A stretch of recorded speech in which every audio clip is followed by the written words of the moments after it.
নমস্কার বন্ধুরা, স্বাগত জানাই আমার নর্থ বেঙ্গল গোট ফার্মিং চ্যানেলে। আপনাদের আজকে আমি আবার একটা ছোট্ট ব্লগ নিয়ে এসেছি, ভিডিও নিয়ে এসেছি আপনাদের জন্য। আমি ছোটোখাটো যতটা পারি ইনফরমেশান আমি নর্থ বেঙ্গল যেগুলো গোট ফার্মিংয়ের জন্য লোকজন আছে যারা লোকাল বাড়ির ঘরোয়াভাবে করছে বা কেউ কমার্শিয়াল করছে, তাদের জন্য ছোটোখাটো আমাদের এরিয়া ওয়াইজ, সেটা সব ক্ষেত্রে নাও হতে পারে, বাট আমাদের এই এরিয়া ওয়াইজ আমি ছোটোখাটো একটা আপনাদের ইনফরমেশন বা কোনো ওয়েদার হিসাবে কিভাবে ছাগল পালন করা যায় বা কোন ছাগলটা আপনার শ্যুট হবে সেটা বিষয় নিয়ে কিন্তু আপনাদের সাথে আলোচনা করে থাকি।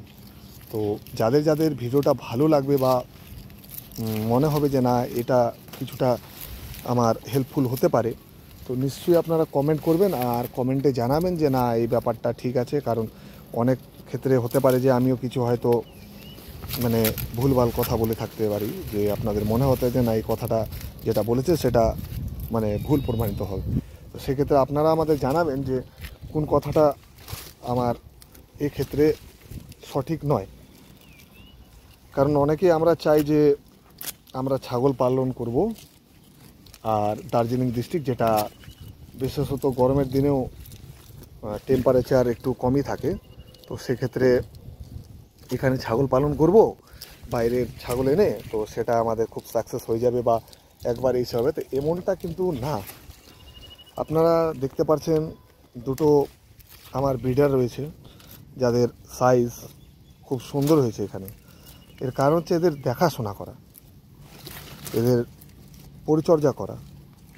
কারণ ঠান্ডার দিনে অনেকে ছাগল পালন করে, বাট ওদের গরমে রাখার বা বডি হিট রাখার ব্যবস্থা কেউ করে না আমাদের, বিশেষ করে ঘরোয়া পদ্ধতিতে যারা ছাগল পালন করে। এমনকি আমি দেখেছি যে তারা মাটির নিচে রেখে দিচ্ছে, মাটির উপরেই কোনোভাবে রেখে দিচ্ছে ছাগলকে। তো সেক্ষেত্রে কিন্তু আপনার ছাগল সুস্থ তো থাকবেই না, বরঞ্চ আপনার টিপিআর বা কোনো ঠান্ডা হুন্ডা লেগে ছাগলের আপনার ক্ষতি হয়ে যেতে পারে। আর ভ্যাকসিনেশন যেটা আছে এটা একদম খুব জরুরি আছে। আপনার পিপিআর তো মাস্ট এই অঞ্চলে, গট পক্স হলো, আপনার এফএমডি হলো, ঠিক আছে, আর বা মাউন্ট ডিজিজ যে কোনো আরও অন্যান্য রকম ভ্যাকসিন রয়েছে যেগুলো আপনাদের প্রয়োগ করা ছাগলকে সুস্থ রাখার জন্য বিশেষ প্রয়োজন। আপনারা দেখতে পাচ্ছেন যে দুটো ছাগল খুব সুন্দর খাচ্ছে। এর কারণ হলো এদের সময়ে সঠিকভাবে পরিচর্যা করা। কারণ অনেক ছাগলই আছে যারা খেতে খেতে অনেক সময় খাওয়া বন্ধ করে দেয় বা খায় না বা এটা সেটা। কারণ বাইরে থেকে নিয়ে আসলে অনেকেই আছে যে ছাগল মনে করুন যে আমাদের মধ্যেই এখানে যেটা ঘাস পাওয়া যায় সেটা স্বাভাবিকভাবে রাজস্থান বা অন্যান্য অঞ্চলে পাওয়া নাও যেতে পারে, হতে পারে আমাদের এখানে যেটা ঘাস পাওয়া যাচ্ছে সেটা হয়তো কলকাতার অঞ্চলেই পাওয়া যাচ্ছে না। তো সেক্ষেত্রে আমাদের খাওয়া দাওয়ার উপরে দেখতে হবে যে কাঁচা ঘাসটা কী খাচ্ছে। হ্যাঁ, একটা সিম্পল জিনিস আছে যে আপনাদের কাঁঠাল যেটা গাছ আছে, কাঁঠাল পাতা, সেটা কিন্তু প্রায় সব জায়গাতেই পাওয়া যায় আমাদের এই সব অঞ্চলে। আর কাঁঠাল পাতা যে কোনো ছাগলই খুব ভালো খায়, এটা একটা ফেভারেট পাতা। তো আমরা যেটা বিষয় নিয়ে চর্চা করছিলাম, যে আলোচনা করছিলাম যে আপনাদের ছাগল পালন নিয়ে, তো বর্ষাকালে কি আছে আমাদের এখানে প্রচণ্ড পরিমাণের আপনাদের পোকামাকড় জন্মায়। বিশেষ করে আপনারা দেখে থাকবেন যে আমাদের আশেপাশে এই যে আপনারা দেখতে পাচ্ছেন চা গাছ, আনারস গাছ। তো আনারসটা যদিও দার্জিলিংয়ের সব জায়গায় হয় না, বিশেষ কয়েক জায়গায় হয়, এবং এখন বিশেষ ভাবে একটু দিচ্ছে এটাতে, নজর দিয়ে ভালো ভালো জায়গায় বানাচ্ছে, আনারস হচ্ছে। বাট আনারস তো সব জায়গায় হয় না। বাট আমাদের এখানে দার্জিলিং ডিস্ট্রিক্টে আশেপাশে যেগুলো কাছাকাছি জেলা আছে, যেমন উত্তর দিনাজপুরও আছে, আমাদের কাছাকাছি বিহারও পড়তেছে, কিছুটা আমাদের জলপাইগুড়ি ডিস্ট্রিক্ট আছে, প্লাস আপনার আছে কি বলে যে কোচবিহার অঞ্চলে আছে।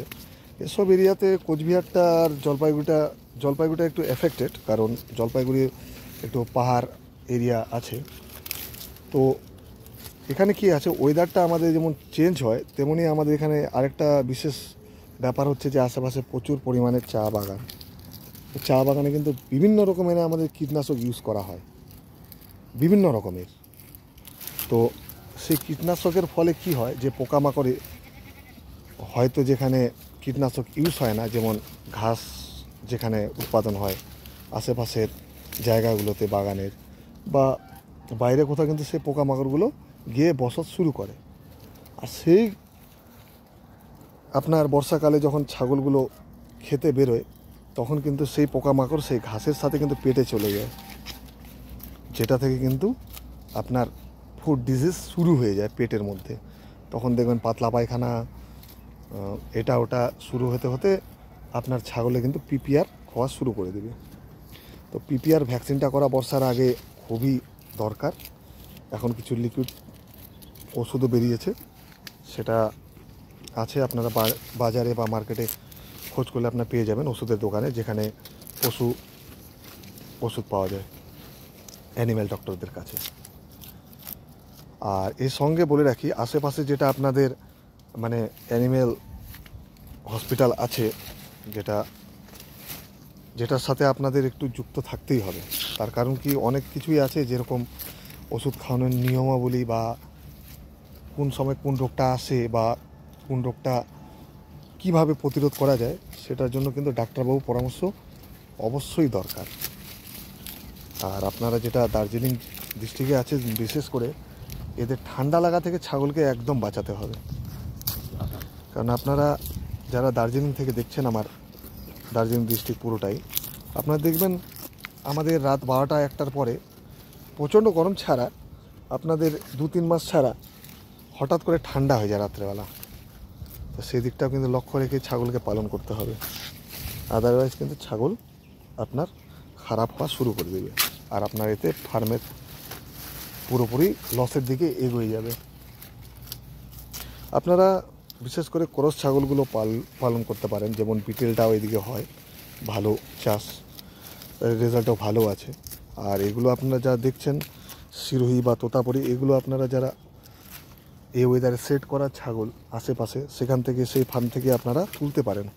তার কারণ কি, বাইরে থেকে এনে এগুলোকে যতই সে ভ্যাকসিনেট হোক বা এসে হোক, এক জায়গার ওয়েদার থেকে আরেক জায়গায় সেট হতে ভালোই টাইম লাগে। আর সেই টাইমের মধ্যে কোনো একটু ভুল ভাল হলেই ছাগল কিন্তু মারা যায়। এখানে আমারও অনেক ছাগল প্রবলেম পড়েছিল, যেগুলোকে সুস্থ করে তুলেছি। আগামীতেও সেগুলোর ভিডিও নিয়ে আমি আসবো, এখন ওগুলো একটু রিজার্ভেই আছে।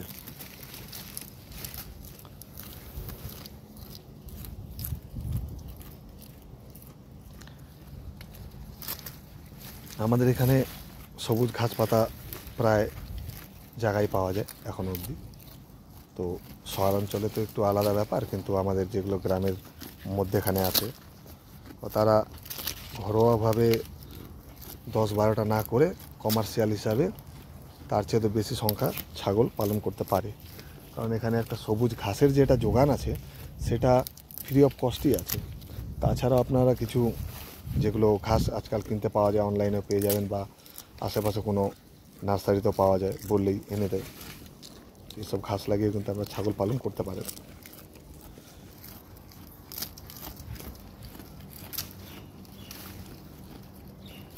আর এর মধ্যে যারা মনে করেন যে খুবই কম টাইম পান কিন্তু ছাগল পালার খুবই শখ আছে, 2টা 4টা 5টা, তো তারা একবেলা কিন্তু দানা খাওয়ার যেটা আছে সেটা কিন্তু আপনারা ব্যবস্থা করে একবেলা খাইয়ে আরেকবেলা আপনারা কচি ঘাস বা সবুজ ঘাস খাইয়ে কিন্তু ছাগল আরামসে পালন করতে পারেন এসব এরিয়াতে। মাঝে মধ্যে আছে অনেক জায়গা ফাঁকা ফাঁকা আছে, যেখানে আপনারা ছাগল চরণ করে খাইয়েও আপনারা ছাগল পালন করতে পারেন। যদিও বিশেষ করে আমাদের অঞ্চলে আপনাদের বেশিরভাগ দেখা যায় ব্ল্যাক বেঙ্গল ছাগলটা, বাট তার সাথে কিছু ক্রস ব্রিড আপনিও রাখতে পারেন, তাতে যা আপনারা ফসল বা ফলন পাবেন সেটা কিন্তু আপনার লাভজনক হয়ে দাঁড়াবে।